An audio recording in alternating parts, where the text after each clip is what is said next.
welcome to the Startup Grind.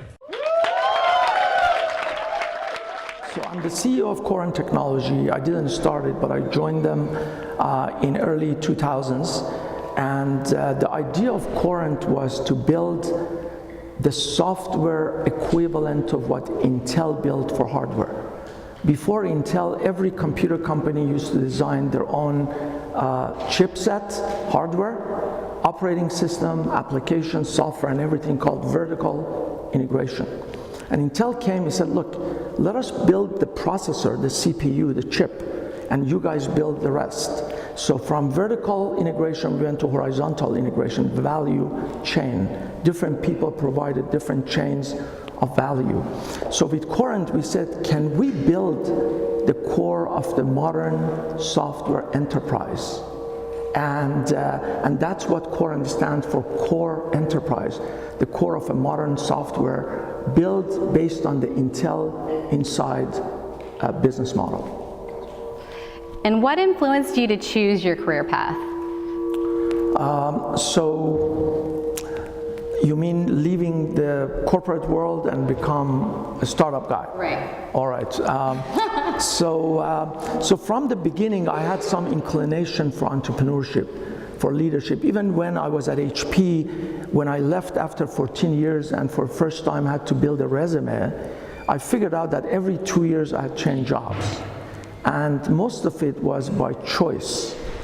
And I figured out when I felt comfortable in a position, I was practically kicking myself out to something else that allowed me to stretch, to learn, and to extend myself.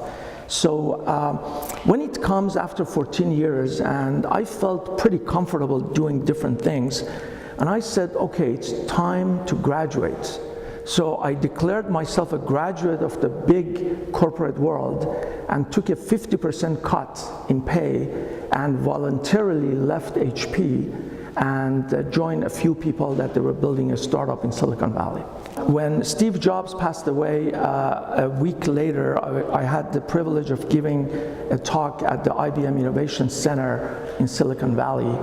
And that night I was debating with my talk, and I later on figured out that I got to say something about Steve Jobs and the impact he made for the entire industry before I speak. So around midnight, I turned on the lights, got my computer up, and I added a slide about Steve. And as I was thinking about it, I remembered that 20-some years ago at Stanford, we had a conversation, personal conversation like this. And that was the time that he was fired from his own company, and he was trying to figure out the next move and build the next company. And he made a big impact. And he said, don't do anything you don't have a fire in the belly for, and repeated it 6-7 times. And also said some good things about, don't forget about your family and personal life. That is inappropriate to share publicly, but very impactful comments about the meaning of your life, and also be passionate about what you do. So during my career, when I left HP, that was a tough decision to leave HP at the position that I was. Later on, I figured out that that conversation had planted the seed and made a big impact. So I started my talk at IBM without getting permission, and we had a slide about Steve, and I had just discovered this audio commercial that Steve had done for Apple that was never aired. Somebody didn't permit him to air it, and it's called The Crazy Ones. And if you haven't seen it, nowadays it's all over the web. At that point, it was not discovered yet as much. So we played the video of The Crazy Ones at the beginning of the talk. And then I delivered the talk that I was supposed to give, the official talk. And later, a couple of IBM vice presidents who were sitting there came and privately said, thank you for doing that. That was very unauthorized, but very appropriate to do so. It's like taking liberties when you have some allowance. So that's as far as shifting from big corporations to building, not that there's anything wrong with big corporations, but when that shift took place, I realized there have been multiple influences in my life, and for one, I was very grateful to have that privilege and opportunity to come across Steve in early 90s and have that conversation. what is like your life philosophy? What do you live by? What is something that drives you in your day-to-day? That's a loaded, powerful question. But let's talk about it. Yeah. So through the years, I've learned that the rhetoric that follow what you love and the money would follow is so true, because at the beginning you think it's a cliche and what they're talking about. So basically the basic philosophy is meaning before money. Or get a little money in order to go find meaning and then make more money, but put meaning before money. And that could be a simple philosophy, but again, talking about Steve that said, have fire in the belly for what you do. Don't do things you don't have passion for. It comes to finding what you're passionate about, what your calling is, and what do you like to do that is in line with your personality, with your aptitude, and follow that. That is one simple answer to a very powerful question. I'll accept it.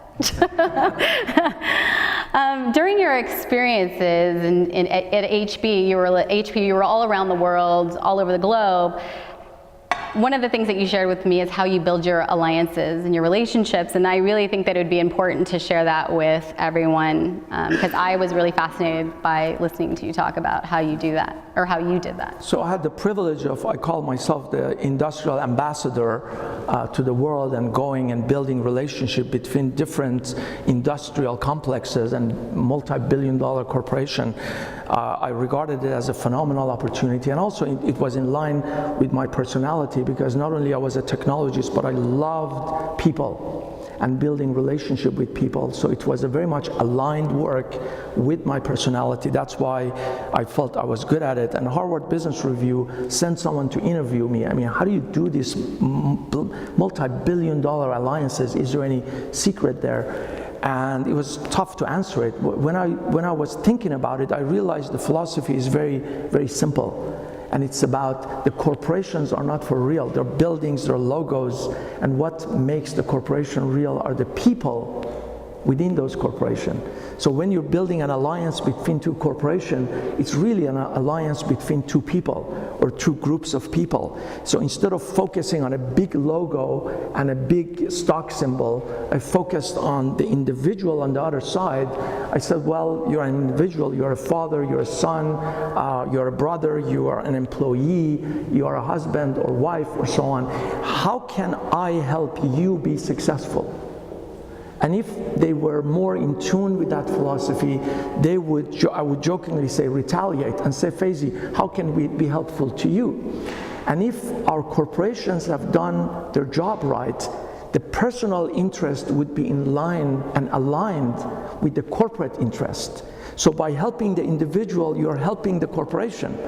By getting the person to feel comfortable and helping achieve their goals, that should be in line with the corporation. So the philosophy was simple: focus on the people, and the business and the corporate world would follow, versus focusing on some esoteric ideas that people don't subscribe to begin with. And that was what I shared with Harvard Business Review, and it was published, and I wasn't embarrassed about it, because it's not something business schools teach you, and it may come across as a very simple-minded strategy, but that was the truth. It's good to be honest. Yes. What is your definition of an entrepreneur? We hear the word used so much nowadays. What is your definition? I love the way that you talk about what an entrepreneur is. So first of all, there is no somebody's entrepreneur and somebody's not an entrepreneur. Everyone has different degrees of entrepreneurship in them. It's hard to find someone who's absolutely not an entrepreneur, despite the fact that once in a while you come across someone. So having said that, there are two common definitions of entrepreneur: someone who's responsible for commercialization and monetization of the business, as differentiated from the innovator or the inventor. Somebody could invent something, somebody could be an innovator of a process, but somebody else would take the ownership for commercialize and monetize, and that person is an entrepreneur and uses innovation as a tool for creating success and creating wealth. That is one definition of entrepreneur. A lot of innovators and inventors confuse themselves with being an entrepreneur. Steve Jobs was an entrepreneur. He didn't invent anything, but he created the company. The commercial success was his goal. He was making calls to get that first $250K that came in from Mike. The other definition of an entrepreneur is someone who is responsible for the business success, bringing the company together and bringing the resources together, and basically, in summary, taking risk. He's the chief risk officer. If something goes wrong, the entrepreneur should be the one. No pointing, no blaming. It's the entrepreneur who's responsible for the failure of the business. And the success, the good entrepreneur will share it with everyone. My favorite definition of an entrepreneur is the two above combined with someone who is driven, who is visionary, and most importantly, someone who is energetic to initiate something, to create something that didn't exist before. Like our friend who has started the Startup Grind, 2010, got together with some people and started something to fill a gap, to fill a void. To me, that initiation, that positive energy that goes behind starting an endeavor, whether it's for-profit or non-profit, that is the entrepreneurial spirit. And the individual is an entrepreneur. And you talk a lot about the importance of energy. Can you share a little bit more in depth about that, the energy through? It's my favorite topic about energy. So years ago, I opened the fortune cookie, and it says that three pillars of capitalism are capital, energy, and ideas. And I loved it. I still have it somewhere on my desk.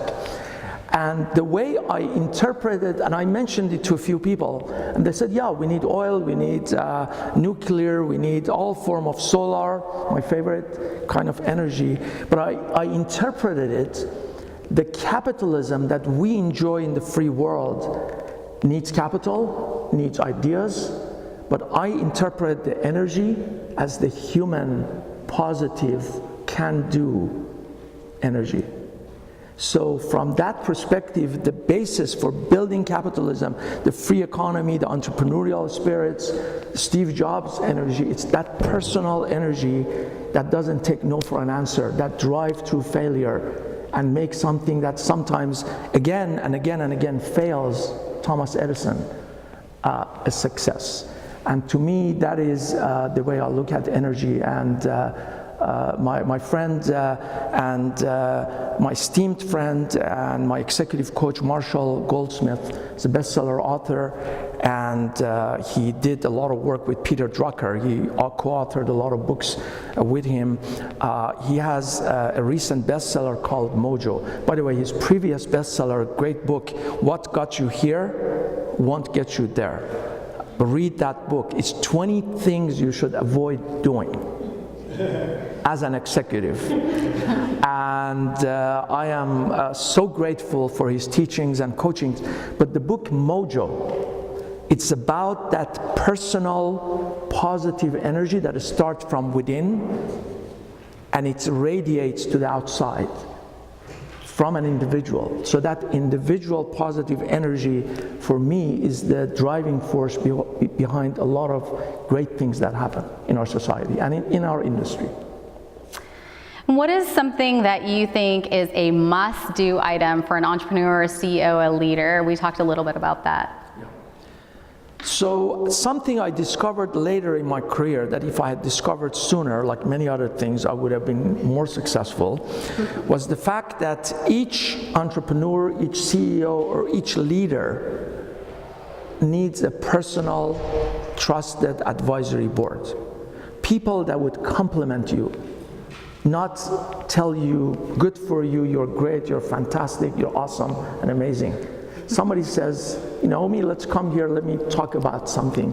Among our friends, we call it carefrontational. You confront with care because you care about the individual, and you've built the trust. It requires the tact, interpersonal skills, and trust, and communicate. So basically, the personal board of directors is key. Now, above and beyond the personal board of directors, what I discovered in year 2000, that we all need executive coaches. It's phenomenal to have an external brain that brings his or her experience to the table. Like I mentioned, Marshall Goldsmith's been an executive coach. And in 2004, it was formalized. So it's okay to be a coach. Why? Because the Harvard Business School published a paper that, hey, it's phenomenal to have an executive coach. So that was really officially blessed by HBR to have an executive coach. So that's another thing, coach and mentor on a formal paid way. Someone that helps you get better, but keeps you accountable for improvements. And then there are multiple organizations, CEO, executive organizations in the world, Vistage being the biggest one. I've been a member for about 8 years, that you spend one whole day, closed door, confidential, with an executive coach, monitored and moderated sessions.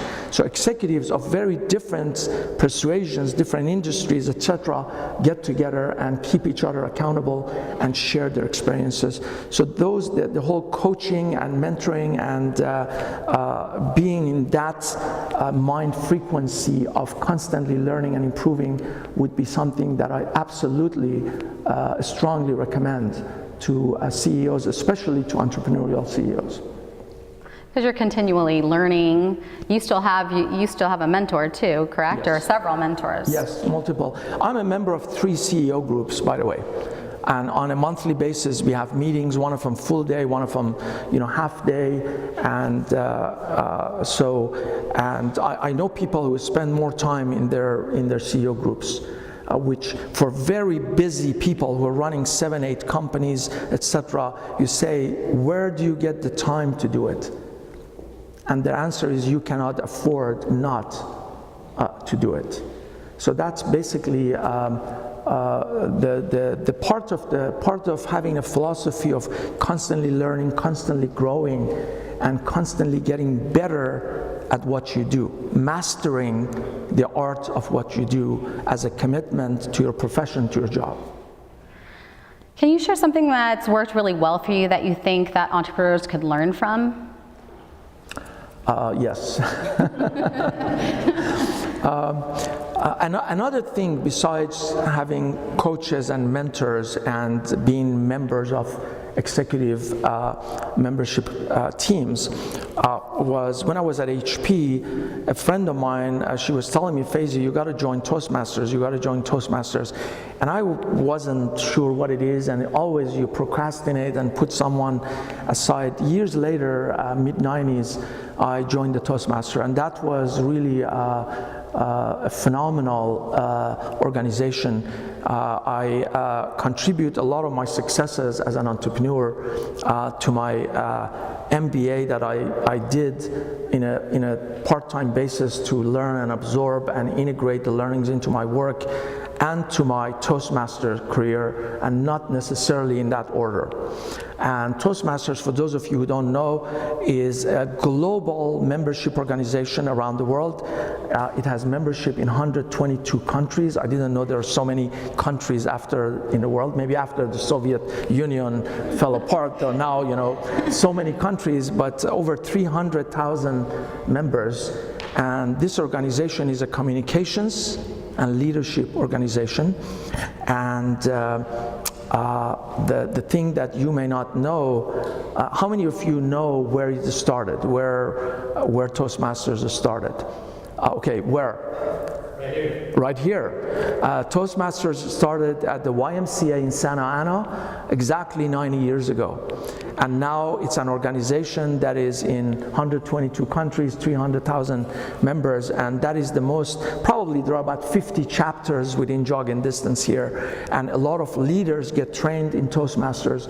So something that I wish I knew before I did, but I'm grateful that because of my friends' persistence, I finally got into it. I even served as the president of a Toastmasters chapter in Silicon Valley for a year. It's a must do, it's not optional. So here's the prescription. Can you share a favorite quote of yours? Favorite quote, okay. One thing that I love is about the fact that people have different aptitudes, people have different strengths.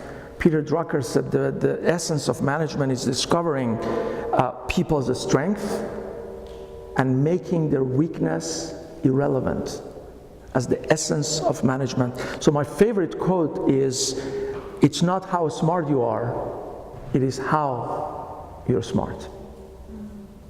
I have a second quote. Am I allowed to share that? Okay. All right. And that one is more in line with entrepreneurship. And I heard it from this phenomenal speaker and author, Keith Harrell, who was laid off from IBM, but before he knew he was being laid off, the general manager said, look, 1/3 of you will be laid off next week. And he said, hey, can I have a question? I said, yeah. He said, now that we are laying off 1/3 of people, can I finally get that corner office? That was a very a positive attitude. And but he was laid off. And he became a motivational speaker, and his book is Attitude is Everything. So he built a career on his strength, that maybe he shouldn't be in that office and cubicle, he should have been a motivational speaker to begin with. But the quotation is from Keith that I asked him. I had the privilege of him being a keynote speaker at one of the HP events, and gave his book Attitude is Everything to all the 300 attendees. And the quote from him is, there is no traffic jam on the extra mile. Going that extra mile is the key that differentiates you and becomes the key to success. You get out of that crowded highway and zoom forward. So that's another favorite quote. Well, thanks for sharing. One of the many things that I enjoyed in our time last week together was your thoughts on the importance of the soft skills and the hard skills. So I wanted you to kind of share that with everyone, because I was just like, wow, this is really interesting. I think we just could have went on and talked, but can you share a little bit about that with everyone?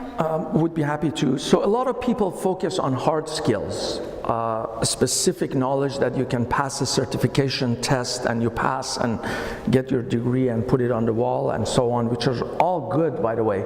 They're excellent. As it comes to entrepreneurial success, as it comes to leadership, I've figured out that the soft skills are the hard skills. You can't go to school for it and get a certificate. You got to develop that communication skills. You got to develop that interpersonal skills. You got to develop that soft negotiation skills as opposed to bargaining.